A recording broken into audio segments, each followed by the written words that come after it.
Friends, welcome to my channel. और आज मैं आप लोगों को विभिन्न प्रतियोगी परीक्षाओं में पूछे जाने वाले कुछ भूगोल के शब्दावलियां हैं जहां से लगातार प्रश्न पूछा जाता है। तो मैं आज 10 ऐसे शब्दावली के बारे में आपके समक्ष चर्चा करने वाला हूं। यदि वीडियो अच्छा लगे तो लाइक, शेयर और कमेंट जरूर कीजिएगा।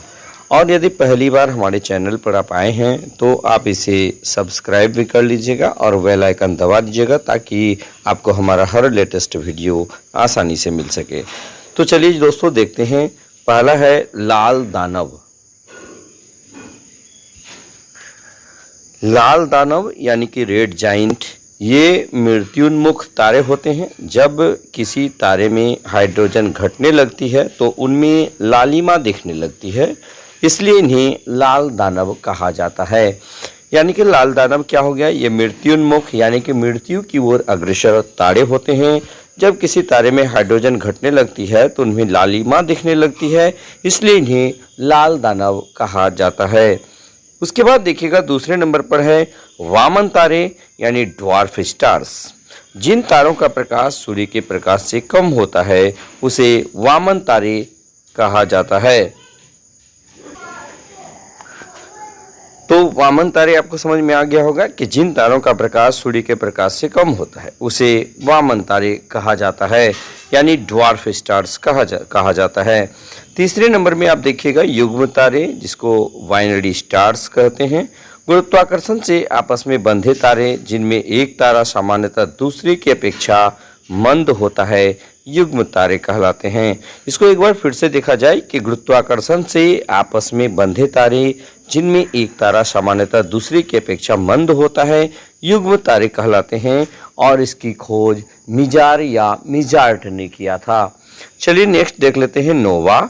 ये नोवा क्या होता है कि कभी कभी एक धुंधला तारा अत्यधिक चमक के साथ अचानक दिखाई देता है तथा बाद में अपने मूल स्तर पर वापस मंद पड़ जाता है। इस प्रकार के तारे को नोवा कहा जाता है।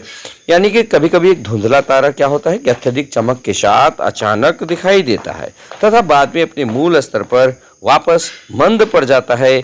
इस प्रकार के तारे को नोवा कहा जाता है दोस्तों। नेक्स्ट पांचवा देखिएगा। उसके बाद देखिएगा 5 नंबर में सुपरनोवा, यानी कि देखिए 20 से अधिक मैग्नीट्यूड वाले तारे को सुपरनोवा कहा जाता है। आप इसके परिभाषा को निश्चित रूप से याद रख लीजिएगा कि 20 से अधिक मैग्नीट्यूड वाले तारे को सुपरनोवा कहा जाता है। उसके बाद छठा में देखिएगा न्यूट्रॉन तारा, यानी कि सुपरनोवा विस्फोट में बिखरे न्यूट्रॉन युक्त तारीय पदार्थ को न्यूट्रॉन तारा कहा जाता है या न्यूट्रॉन तारा कहलाता है। यानी सुपरनोवा विस्फोट में बिखरे न्यूट्रॉन युक्त तारीय पदार्थ न्यूट्रॉन तारा कहलाता है। ये आपका छठा हो गया।